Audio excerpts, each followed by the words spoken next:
Earlier this week, 50 Cent posted this post-fight photo of pro-Trump fighter Colby Covington after he lost a championship fight to Kamaru Usman.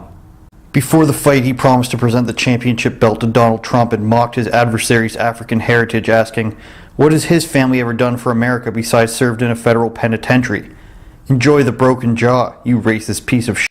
This was posted on Instagram to over 25 million followers of 50 Cent, on Twitter to over 11 million followers, and another 34 million accounts on Facebook.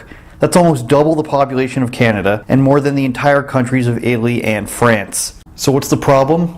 It's not true. Fake news like this, even though this is a meme, is so rampant in sports because at the end of the day, it doesn't usually affect anyone's lives. But most of the time, it's not usually spreading false information about somebody being racist to about 70 million people. What Covington actually said was more closely a complaint of the media coverage the two fighters have gotten leading up to the fight, saying, "The thing that pisses me off most about Marty Fake Newsman is saying that he's more American than me. How is he more American than me?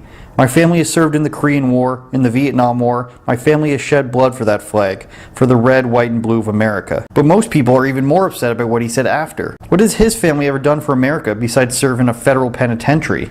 Why did Covington say this? Because he's evil and racist? No, it's because Kamaru Usman's father is actually in jail for defrauding the federal government millions of dollars, not because he's African American. Yes, Covington is wrong about where Usman was born. He was born in Nigeria and moved to America shortly after. Maybe his comments are a little mean, but that doesn't make him racist. To anyone who actually pays attention to the UFC and mixed martial arts, they know that Colby Covington is pretty much playing a character. Sounds like something a nerd or a virgin would do. The truth is, sports media is extremely susceptible to fake news, and activist journalists always do their best to try to inject identity politics whenever and wherever possible. That's why in 2018, one of the biggest MMA websites there is blocked Colby Covington on Twitter. That's why in 2019, ESPN had to tell its shows to stop talking about politics. That's why Fox Sports host Jason Whitlock gets called a race traitor for mocking LeBron James whenever he acts like a victim. LeBron James made a complete, utter fool of himself last night with his new HBO TV show, The Shop. A year ago, while guest hosting The Herd, I upset LeBron fans by analogizing the basketball star to Donald Trump. People want so desperately to jump to people's defense for racism on social media just to make themselves feel better and look better, not because they actually care. More often than not, they don't realize that it's them who's making biased assumptions based on people's race or place of origin. The sports world is so afraid of being offensive and looking bad that most of the time they just make things worse. This is how Colin Kaepernick was able to get Nike deals and universal support from the entertainment industry based on saying anti-American slogans and vague things about social injustice. Because even though the sports media always caves and tries to give people what they want, they don't actually do anything besides say, "We're sorry, we'll do better."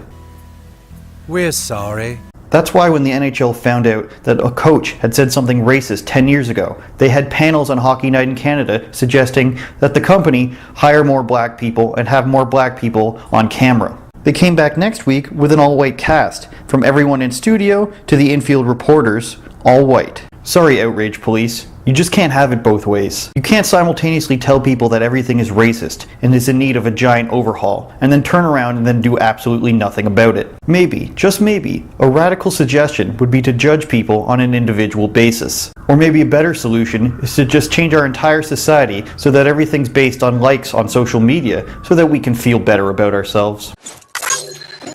Correct.